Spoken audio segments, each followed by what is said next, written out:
Actually আমি সবসময় পরিপাটি থাকি। আমার কাছে মনে হয় যে অ্যাজ এ আমি হিরোইন, তো আমাকে দর্শক ফলো করবে। আমাকে এখনকার যারা কি বলে মডেল বা এখনকার যারা সাধারণ মেয়েরা আছে তারা আমাকে ফলো করবে। সো আমি এমনভাবে ড্রেস আপ করি যে সবাই যেন আমার দিকে দৃষ্টি দেয়। তো আমার এটা ব্যক্তিগত, আমি ছোটোবেলা থেকে এরকম। অভিনয়ের ক্ষেত্রে আমি বরাবর সবসময় শাবনূর আপুর কথা বলে এসেছি। শাবনূর আপুর অভিনয় আমার খুবই ভালো লাগে। আর শাবনূর আপুর যেই অবস্থানটা ছিল, এখন যদিও বাংলাদেশ চলচ্চিত্রের এখন হল কমে গেছে, আগের মতো সেই সোনালী যুগ নেই। তারপরে যদি আমাকে পজিশনের কথা চিন্তা করতে হয় তাহলে আমি শাবনূর আপুর জায়গাটাই চিন্তা করব।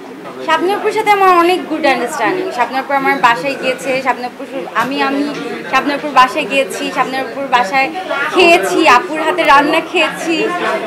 আপুর সাথে আমার খুবই ভালো সম্পর্ক। আপু আমাকে সবসময় বলে যে আমাদের অবশ্যই কাজের ক্ষেত্রে সবার সাথে মিলেমিশে থাকতে হবে, কোনো দ্বন্দ্বে জড়ানো যাবে না। এটা আমি শাবনূর আপুর কাছ থেকে শিখেছি। আর মানুষকে কিভাবে ভালোবাসতে হয়, কিভাবে শ্রদ্ধা করতে হয়, এটা শাবনূর আপু খুব ভালো। অবশ্যই আমার যদি সুযোগ হয় আমি অবশ্যই বাইরে কাজ করব। অলরেডি আমার কলকাতার দুই একটা প্রজেক্ট নিয়ে আমার সাথে আলোচনা চলছে। এখন আমি মানে কোনো কিছু কনফার্ম না। আমি এর আগেও বলেছি আমরা যমজ বোন না, কিন্তু আমরা যমজ বোনের চরিত্রে অভিনয় করেছি। ও আমার খুবই ভালো একজন কাছের বান্ধবী। আমি সবসময় ওকে সাপোর্ট করি, ওর শুভকামনা আমি সবসময় করি।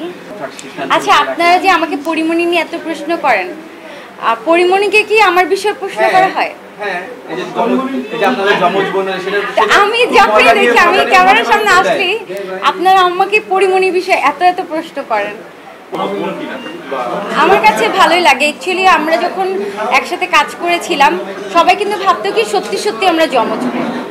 তারপরে গিয়ে যখন দেখলো যে না, ও অভিনেত্রী আমি অভিনেত্রী, পরে গিয়ে সবাই ক্লিয়ার হলো যে না, আমরা দুইজন যমজ বোন না, আমরা জাস্ট অভিনয় করছি। কিন্তু অনেকেই ফার্স্টে বুঝেছিল যে আমরা মনে সত্যিকারে যমজ।